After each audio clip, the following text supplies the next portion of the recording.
हमारी आने वाली पीढ़ियां कमजोर पैदा ना हो, इसलिए भी हमें गांव-गांव किसानों को समझाना होगा कि यूरिया का उपयोग कम करें। यूरिया के कारण बहुत बड़े संकट आ रहे हैं। यूरिया से हमारी मिट्टी, हमारे जल, उस पर बहुत विपरीत असर होता है।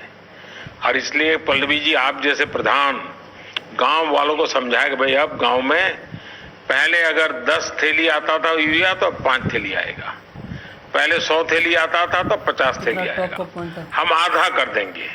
आप देखिए पैसा भी बचेगा और ये हमारी धरती माता भी बचेगी। तो मैं चाहूंगा कि जब पंजाब के किसानों से बात हो रही है और पल्लवी जैसे प्रधान से बात हो रही है, तो मुझे पक्का विश्वास है कि आप ये काम करोगी और मेरी तरफ से आपको बहुत बधाई, बहुत शुभकामनाएं। आइए हम महाराष्ट्र चलते हैं। भोले भाले किसान अधिक उत्पादन के लालच में फंसकर रासायनिक खाद व कीटनाशकों का प्रयोग करने लगे। बैलों की जगह ट्रैक्टर से जुताई होने लगी। शुरुआत में कम रासायनिक खादों के प्रयोग से अधिक उत्पादन हुआ। धीरे धीरे रासायनिक खादों के प्रयोग के कारण भूमि की उर्वरा शक्ति क्षीण होने लगी, जिसकी वजह से उत्पादन घटने लगा तथा फसलें कमजोर होने लगी। फसलों के कमजोर होने के कारण उनमें रोग व कीट लगने लगे। रोग व कीटों से फसल की सुरक्षा के लिए और अधिक कीटनाशकों का प्रयोग होने लगा। एक तरफ ज्यादा उत्पादन के लिए अधिक रासायनिक खादों का प्रयोग होने लगा, वहीं दूसरी तरफ फसलों को रोग व कीटों से बचाने के लिए अधिक विषाक्त कीटनाशकों का प्रयोग बढ़ गया, जिसके कारण उत्पादन लागत बढ़ी और किसान को लाभ कम होने लगा, बल्कि छोटे किसान कर्ज में डूबने लगे। धीरे धीरे भूमि की उर्वरा शक्ति क्षीण होने से भूमि बंजर होने लगी। रासायनिक खाद व कीटनाशकों के कारण खाद्यान्न भी विषाक्त हो गए तथा जलवायु भी प्रदूषित हो गई, जिसके कारण मानव, पशु पक्षियों के स्वास्थ्य पर प्रतिकूल प्रभाव पड़ा, जिसका परिणाम आपके सामने है। मानव स्वास्थ्य पर रासायनिक खादों के पड़ने वाले प्रभाव को आप ऐसे समझें। जब किसान फसल में रासायनिक खाद डालता है तो रासायनिक खाद में उपस्थित विषाक्त रसायन जल में घुलकर सबसे पहले जल को प्रदूषित कर भूमि के अंदर उपस्थित केचुए व सूक्ष्म जीवाणुओं को मार देता है।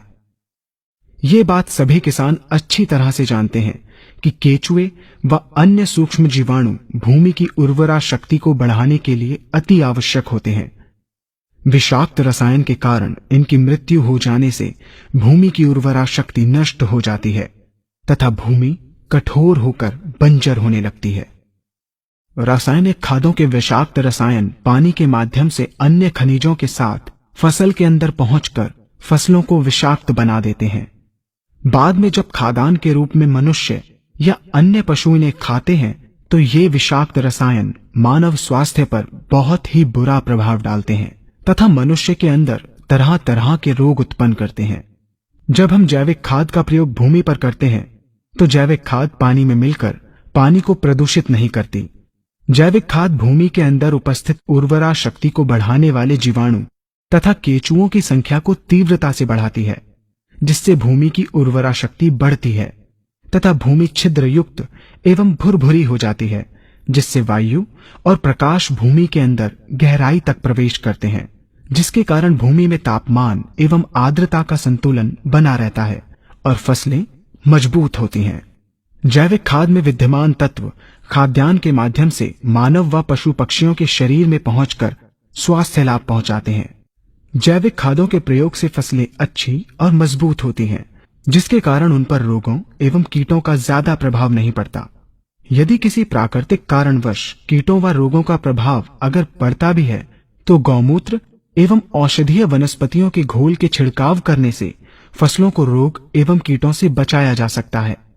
गौमूत्र एवं अन्य प्राकृतिक औषधियों के मिश्रण के छिड़काव से फसलों का कम लागत में बचाव हो जाता है तथा वातावरण पर भी कोई दुष्प्रभाव नहीं पड़ता।